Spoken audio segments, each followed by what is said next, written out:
You don't miss them. You miss the version of them that only exists in your mind. And the truth is, that version is the only one that has ever mattered.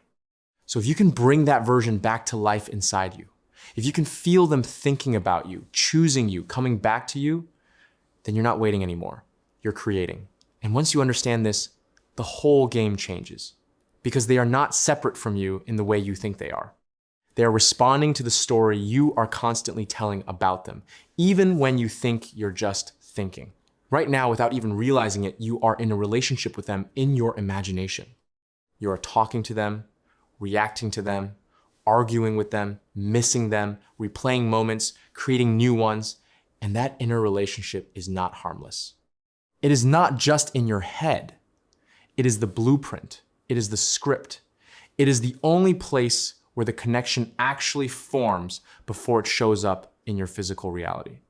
So if your inner conversations are full of doubt, if you keep asking why they haven't texted, if you imagine them moving on, ignoring you, forgetting you, then you are unknowingly rehearsing a version of them that has no reason to come back. You are giving life to that version.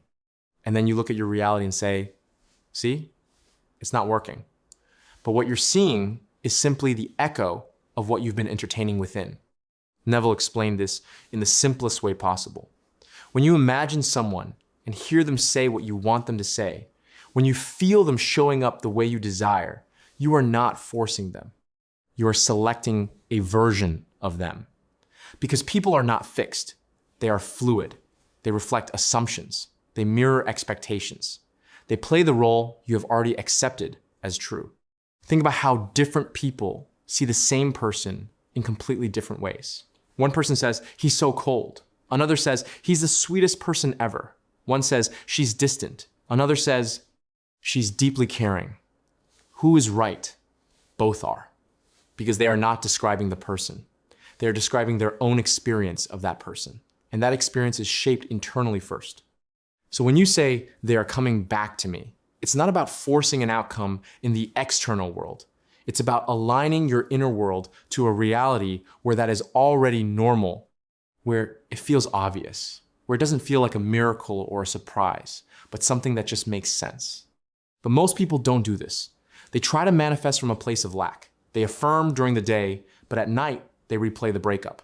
They visualize a text, but then check their phone with anxiety. They say, they love me, but internally, they feel rejected. And that contradiction is what keeps things stuck. Because the dominant story is not what you say once or twice. It's what you return to again and again without effort. Your mind is always choosing a version of them, even now, even as you listen to this. The question is, are you choosing the version that comes back to you or the version that drifts further away? This is where inner conversations become everything. Because you are never actually silent inside. There is always a dialogue happening. And that dialogue is either building connection or reinforcing separation. If in your mind you are saying, why haven't they reached out? You are placing them in a position where they haven't reached out. If you are thinking they probably don't care anymore, you are experiencing a version of them that doesn't care. But if you begin to hear them say, I miss you, if you imagine them thinking about you, wondering about you, feeling drawn back to you, then you are stepping into a completely different reality. And here's the part that most people overlook. It's not about repeating robotic affirmations. It's about naturalness. It's about familiarity. It's about making that inner version of them feel so real and so normal that you stop questioning it. Because the moment it feels natural to you that they are coming back, the moment it feels like, of course they are, you have already shifted. At that point, you're not hoping anymore. You're remembering. You're aligning with something that already feels done internally. There's an ancient idea that reality is one, but people perceive it differently. And when it comes to relationships, this becomes very practical. Because the person you think you lost is not a fixed entity. They are a reflection that changes based on the angle you view them from internally. So instead of asking, why did they change? Or why did this happen? The more powerful question becomes, what version of them am I holding on to right now? Are you holding on to the version that hurt you, the version that left, the version that was distant or confused?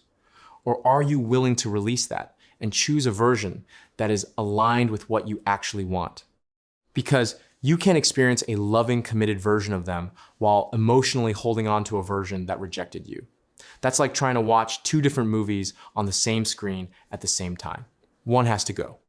And this is where people resist, because letting go of the old story feels like denying what happened. But it's not about denying. It's about deciding. You are not erasing the past. You are choosing not to carry it forward as the only possibility. When you understand that, something shifts. You stop reacting to what is, and you start selecting what will be. So if you truly want them back, stop focusing on their absence. Stop measuring time. Stop checking for evidence. Instead, bring your attention inward and ask yourself, how would it feel if they were already back in my life? Not as a question you ask once, but as a state you return to again and again. You feel the ease of it, the normalcy of it, the comfort of it. You hear them speak to you with warmth. You see them showing up differently, and you allow that experience to become more real to you than the current circumstances. Because circumstances are always lagging. They are always reflecting what has already been accepted internally. So if you keep reacting to them, you stay stuck in the past. But if you shift internally, circumstances have no choice but to follow. And yes, your thoughts about them matter more than you think. Not in a controlling way, but in a reflective way. Because if everything is you pushed out, then the version of them you experience is shaped by the assumptions you consistently hold. If you assume they are stubborn, they will appear stubborn. If you assume they are confused, they will show up confused.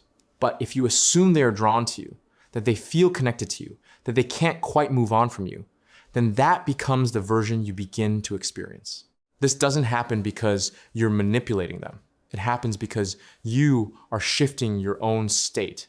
And from that state, you naturally align with a reality where they show up accordingly. So the real work is not getting them back. The real work is becoming the version of yourself for whom they are already back. That version of you is not anxious, not overthinking, not checking constantly. That version of you feels chosen, feels secure, feels certain. And from that place, everything changes. Because when you feel chosen, you stop chasing. When you feel secure, you stop doubting. And when you stop doubting, the story stabilizes. And once the story stabilizes, reality has no choice but to mirror it. So if you've been wondering whether they're coming back, understand this. The moment you consistently experience them as someone who is coming back to you in your thoughts, in your feelings, in your inner conversations, that is the moment things begin to shift. Not because you forced anything, but because you finally stopped entertaining the version of them that was gone. And maybe the most powerful thing to realize is this. You're not trying to change them. You're choosing them. Again. But this time, you're choosing the version that chooses you back. And when that choice becomes steady, when it becomes natural, when it becomes the dominant way you relate to them internally, the question won't be if they come back. It will feel like they never really left in the first place. I hope this helped you. I will meet you with another golden nugget soon. Happy manifesting.